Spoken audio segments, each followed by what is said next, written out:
Lionel মেসির আগমন ও বিদায়ের ছায়ায় উঠে এসেছে আর্জেন্টিনার নতুন এক তারকা নিকো পাজ। মাত্র ২১ বছর বয়সেই তিনি ইউরোপের ক্লাব এবং জাতীয় দলের মাঠে এমন পারফরমেন্স দেখাচ্ছেন যা মেসির অনুপস্থিতিতেও দলের প্রভাব অনুভব করায়। ক্লাব ফুটবলে প্রায় ২ দশক ধরে আর্জেন্টিনার নাম উঁচু করে রেখেছেন মেসি, কিন্তু তার বিদায়ের সময় একসাথে জ্বলে উঠেছেন এক ঝাঁক নতুন আর্জেন্টাইন ফুটবলার। নিকো পাজের সাথে এবার তালিকায় স্থান পেলেন লাউতারো আলভারেজের মতো নতুন তারকারাও।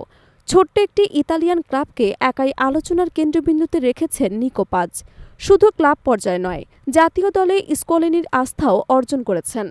চলতি মৌসুমে মাত্র ২১ বছর বয়সে তিনি ইউরোপের বড় বড় তারকাদের ছাপিয়ে গোল এবং অ্যাসিস্টের সম্ভাবনায় শীর্ষে উঠে এসেছেন। নিকো পাজের নামের পরে আছে কিলিয়ান এমবাপ্পে, ভিনিসিয়াস জুনিয়র, পেদ্রি, ব্রুনো ফার্নান্দেজের মতো তারকাদের নাম। শুধু রেকর্ড দিয়েই নয়, মাঠে তার উপস্থিতি দলকে ভিন্ন মাত্রা দেয়।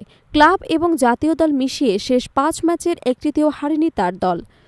সবশেষ চমক আসে উভেন্তাসের বিপক্ষে ২-০ জয় থেকে, যেখানে নিকো পাজ নিজে গোল করেছেন এবং সতীর্থকে করিয়েছেন সহায়তা। জাতীয় দলে মেসির অনুপস্থিতিতেও ভেনেজুয়েলার বিপক্ষে রেটিং ছিল ৭.৮, আর মেসি থাকায় মাঠে খেলছেন মাত্র ৩২ মিনিট, তাতেও রেটিং ৭। ক্লাবের সর্বশেষ ৩ ম্যাচে ২বার ম্যাচ সেরার পুরস্কার পাওয়া তার ধারাবাহিক পারফরমেন্সের প্রমাণ। মাত্র ২১ বছর বয়সে ইউরোপের শীর্ষ লিগে এমন ধারাবাহিকতা দেখা মেলে কমই। মেসির বিদায়ের পর স্কোলেনির ভান্ডারে নিকো পাজের মতো খেলোয়াড় যোগ হওয়াটা সমর্থকদের জন্য স্বস্তির। পারফরমেন্সের এই ধারাবাহিকতা ধরে রাখতে পারলে নিকো পাজ আর্জেন্টিনার ফুটবলের জন্য ভবিষ্যতের বড় সম্পদ হয়ে উঠতে পারেন।